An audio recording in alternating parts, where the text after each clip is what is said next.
তো ইমামে আজম আবু হানিফা রহমতুল্লাহি আলাইহিকে আমরা সুনির্দিষ্ট ভাবে আমরা মানি।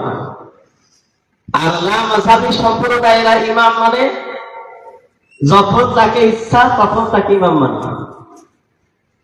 এই জন্য ইমাম তিরমিজি রহমতুল্লাহি আলাইহি বলেন, আমি আমার তিরমিজিতে যত হাদিস এনেছি পৃথিবীর সমস্ত হাদিসের উপর আমল আছে।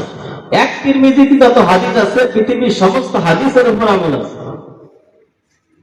দুটি হাদিস ব্যতীত, কয়টি হাদিস?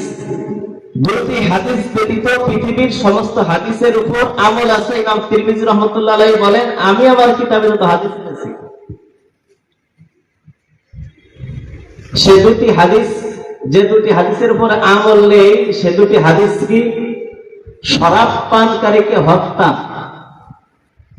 দ্বিতীয় নম্বর, 2 ওয়াক্তের নামাজ 1 ওয়াক্তে আদায় করা, এই বিষয় একে বলা হয় জামায়ে সুরি।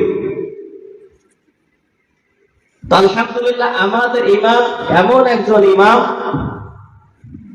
ইমামে আজম আবু হানিফা রহমতুল্লাহ আলাইহি বলেন, আমার এই 2 হাদিসের উপর আমল আছে। আলহামদুলিল্লাহ বলেন। ইমাম তিরমিজি রহমতুল্লাহ আলাইহি তার কিতাবকে কিভাবে সাজিয়েছেন?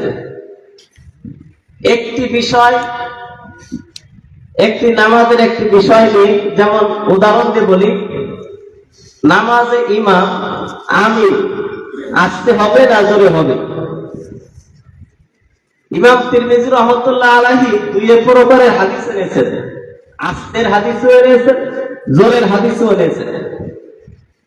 তো ইমাম তিরমিজি রহমতুল্লাহ আলাইহি ফিকর হলো, তিনি কত দরদ দিয়ে এনেছেন যে তিনার ফিকর হলো রাসূলুল্লাহ সাল্লাল্লাহু আলাইহি ওয়াসাল্লাম যে আমলটি একদিন করেছেন সে আমলটিও যেন পৃথিবীতে টিকে থাকে। আর পৃথিবীতে সমস্ত হাদিসের বিধান টিকে থাকবে 4 মাযহাবের মাধ্যমে। কয় মাযহাব?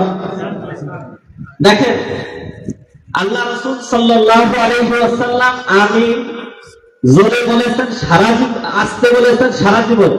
আমিন আস্তে বলেছেন সারা জীবন, জোরে বলেছেন মাত্র 3 দিন। জোরে বলেছেন কয়দিন? মাত্র 3 দিন।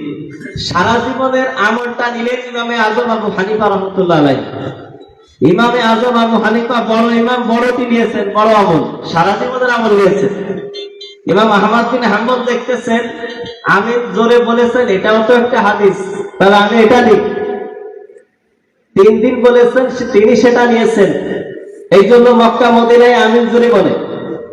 এখন যদি কোনো ব্যক্তি মক্কা মদিনায় খালি যে আমিনটা নিয়ে আসে, বাকিতে লক্ষ লক্ষ মাসালার যে আমল আছে ইমাম আহমদ বিন হাম্বলের সেগুলো না আনে, তাহলে এই ব্যক্তি বৈধ না অবৈধ সন্তান?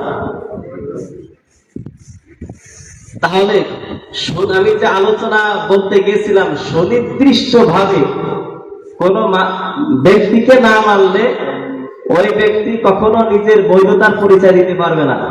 এই জন্য লা মাযহাবী সম্প্রদায় যারা আছে তাদের জন্য হিদায়াতের দোয়া করতে হবে। রব যেন আমাদের সকলকে দিনে সহিহ বুঝ দান করেন, বলেন আমিন। আজকে বড়দের মজমা, বড়রা এসেছেন, আসতেছেন, যে যেখানে আছেন মাইকের আওয়াজ যেখানে যাচ্ছে, আপনাদের সকল উদাত্ত আহ্বান করা হচ্ছে, আপনারা সকলে মজমার মধ্যে এসে যান।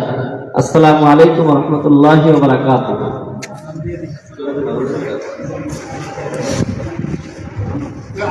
আমাকে মসজিদে দাও।